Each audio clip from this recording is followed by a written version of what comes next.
Bismillahirrahmanirrahim.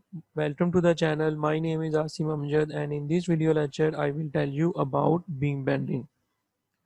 इस video lecture में जो इंजीनियरिंग स्ट्रक्चर हम कंसीडर करेंगे अपनी स्टडी के लिए वो बीम्स हैं और जब बीम्स के ऊपर इंटरनल लोड्स अप्लाई होंगे तो उसके नतीजे में internal force and moments create होंगी जो कि काज बनेगी आपकी स्ट्रेस और स्ट्रेन का और देन हम किसी भी प्रोडक्ट या स्ट्रक्चर की स्ट्रक्चरल परफॉर्मेंस जो है वो मैयर कर लेते हैं। जस्ट टू रीकैप, हमने लेक्चर 1 से लेक्चर 5 तक fundamental of stress strain and axial loading के बारे में पढ़ा था एंड देन हमने लेक्चर 6 से लेक्चर 8 तक टॉर्शन और ट्विस्टिंग और प्रेशर थिन वाल प्रेशर वेसल्स के बारे में अपनी स्टडी को इन्हांस किया था। इस वीडियो लेक्चर से हम ट्रांसफर और फ्रैक्चर बेंडिंग के बारे में पढ़ेंगे। अगर आपने फंडामेंटल ऑफ स्ट्रेस स्ट्रेन और एक्सियल लोडिंग की वीडियोस को नहीं देखा तो पहले आप वो वीडियो देख लें because fundamental of stress strain and axial loading जो है वो प्री रेट है बीम बेंडिंग का। The objective of this lecture are first we define the qualification for a structure that would be treated as a beam, then we give some examples of beam bending, and finally we define different types of beams and then various types of load that is acting on the beam and frame, and then we cover different sports condition for beams and frames. Let's first define the beam.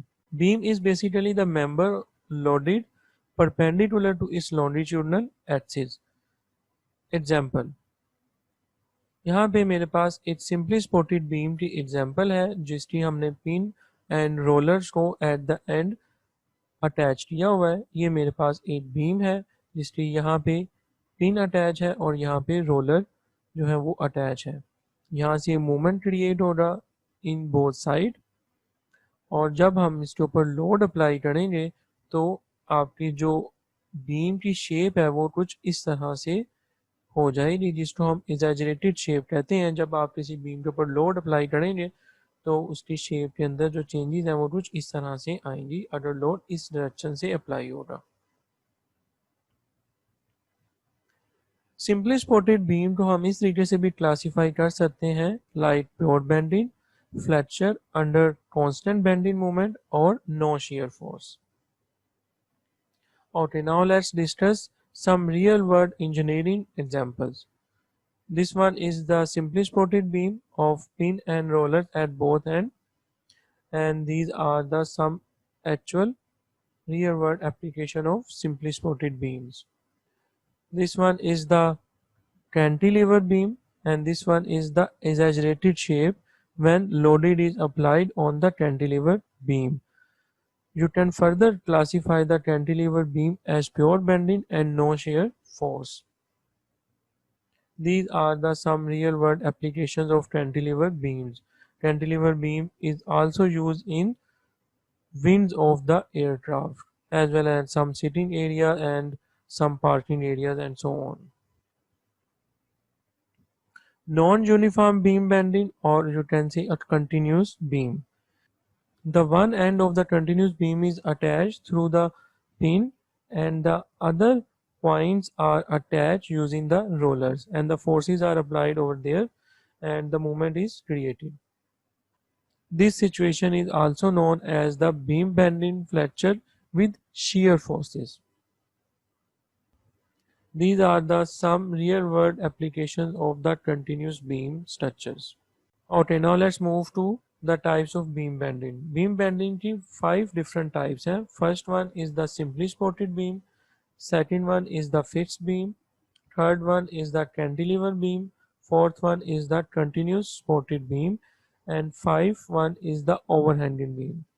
ये मेरे पास orientation है simply supported beam की जिसके one and पे आपके पास pin attach होती है और अदर एंड पे आपके पास रोलर ऐड होता है like this. Here you can see the real world application of the simply supported beam. This one is the fixed beam जिसके दोनों ends जो हैं वो फिक्स होते हैं और ये आपके पास फिक्स बीम के लिए स्ट्रक्चर है जिसके अंदर आप देख सकते हैं कि दोनों जो आई बीम्स हैं उनको अटैच किया गया है यूजिंग नट एंड बोल्ट्स। ये फिक्स बीम की एप्लीकेशन है। Third one is the cantilever beam.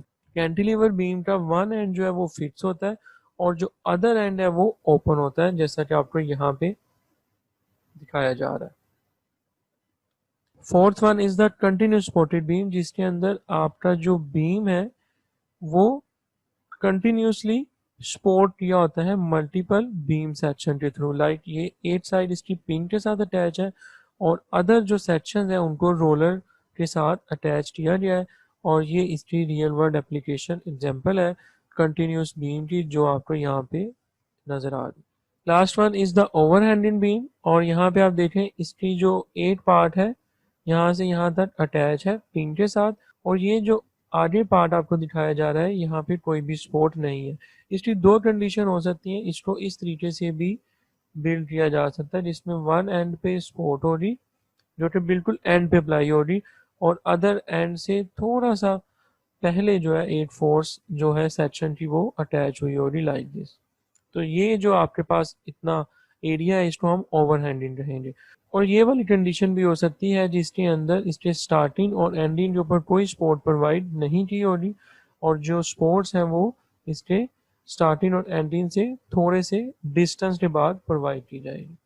Now we study the types of loading on the beam bending. दो तरह की टाइप्स ऑफ लोडिंग होती है। First one is the centroid load and second one is the distributed load. Centroid load को हम point load भी कहते हैं, और ये इसकी विजुअल रिप्रेजेंटेशन है जिसके अंदर ये मेरे पास एक बीम है।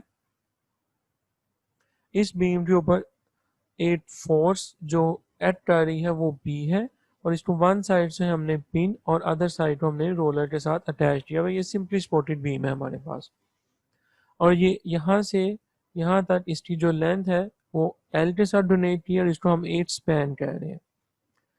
जो पॉइंट लोड इसके ऊपर ऐड होगा वो इस बीम के किसी भी सेक्शन के ऊपर ऐड कर सकता है, either it would be in center or either it would be at some distance.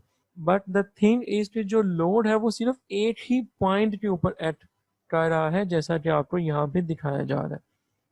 तो यहाँ से यहाँ तक का डिस्टेंस जो है वो L/2 होगा, और सिमिलरली यहाँ पे भी L/2 होगा, क्योंकि ये पॉइंट लोड जो है वो इसके सेंटर के ऊपर ऐड कर रहा है। अगर आप इस सेकंड सिंपली सपोर्टेड बीम में देखें तो यहाँ पे जो पॉइंट लोड है वो सेंटर से थोड़ा सा डिस्टेंस के ऊपर ऐड कर रहा है, मतलब यहाँ से यहाँ तक का डिस्टेंस जो वो ई है, और ये डिस्टेंस जो वो L-E है, और ये टोटल लेंथ इसकी L है। लेकिन द थिंग इज के पॉइंट लोड के अंदर जो लोड हो रहा है वो सिर्फ एक ही पॉइंट के ऊपर ऐड करेगा। लाइक आप ब्रिज के ऊपर हैमरिंग के साथ अगर फोर्स अप्लाई कर रहे हैं तो वो जो हैमरिंग की फोर्स है वो सिर्फ एक पॉइंट के ऊपर ही लग रही होगी, तो इसको हम पॉइंट लोड कहते हैं, या फिर हम इसको कंसंट्रेटेड लोड कहते हैं। जो सेकंड टाइप है हमारे पास लोड की वो है डिस्ट्रीब्यूटेड लोड। डिस्ट्रीब्यूटेड लोड ऐसा लोड होता है जो कि through out the beam length apply हो रहा है, जैसा कि यहाँ पे इस सिंपली सपोर्टेड बीम के अंदर आप देख सकते हैं कि ये मेरे पास इसकी 8 साइड पिन अटैच है और सेकंड एंड पे रोलर अटैच किया हुआ है, और यहाँ पे जो है मेरे पास लोड ऐड कर रहा है, और ये जो मेरे पास लोड है ये वेरी भी कर सकता है और सेम भी हो सकता है, लेकिन ये डिस्ट्रीब्यूटेड लोड जो है through out the beam add कर रहा है।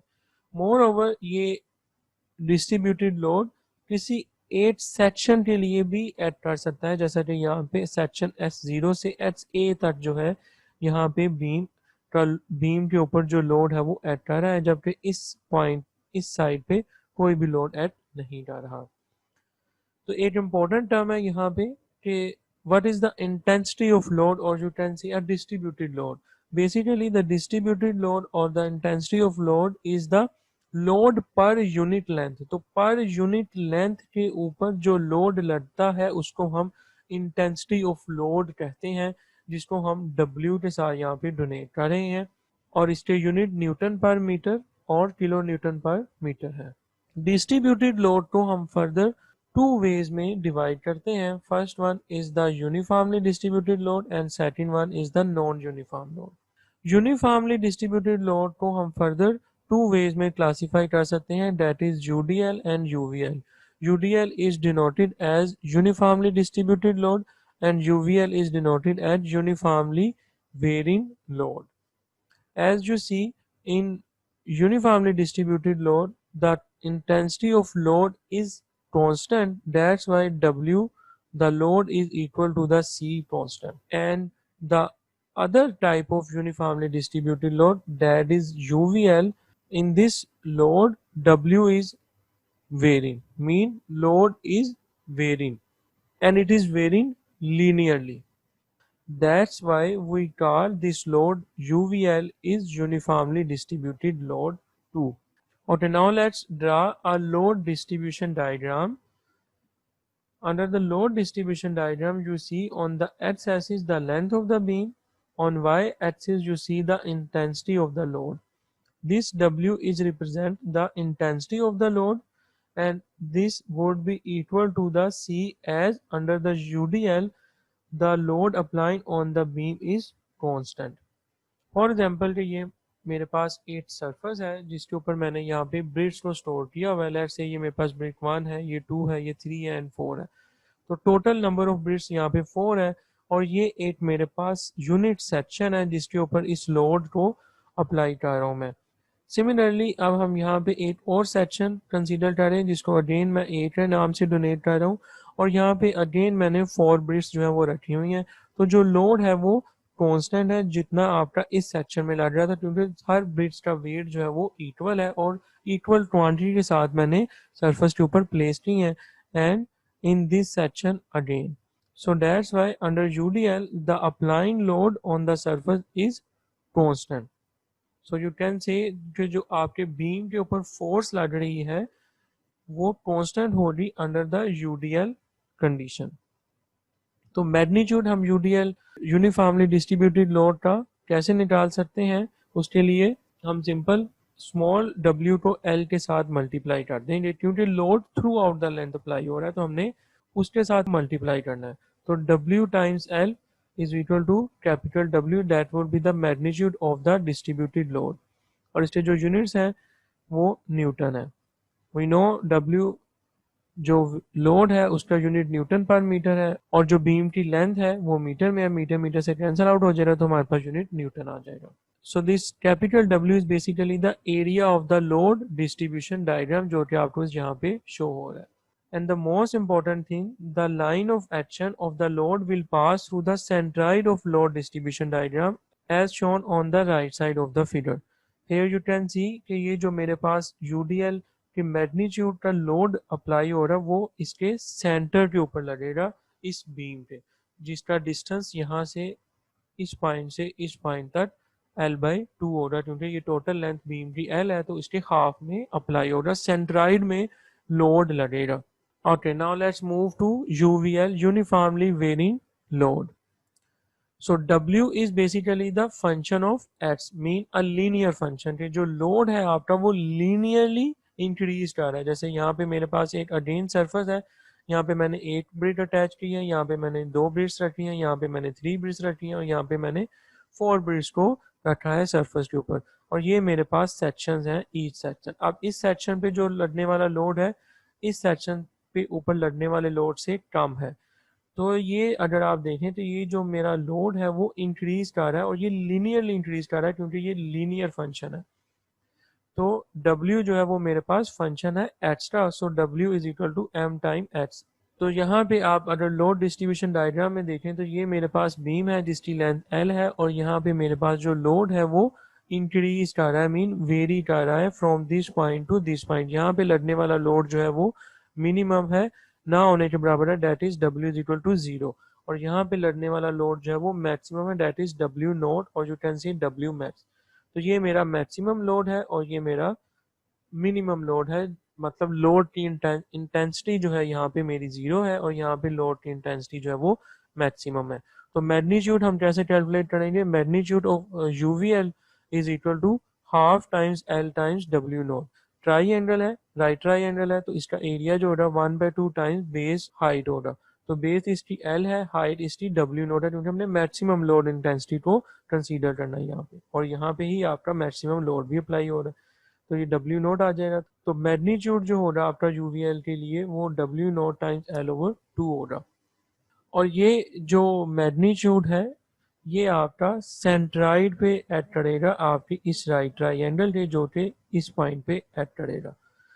तो यहाँ से यहाँ तक का जो डिस्टेंस होगा आपका वो 2L/3 होगा और इस सेंट्राइड से इस राइट साइड तक का जो डिस्टेंस है वो हमारे पास L/3 होगा। ये हमारे पास ट्राइंगल का सेंटर पॉइंट है।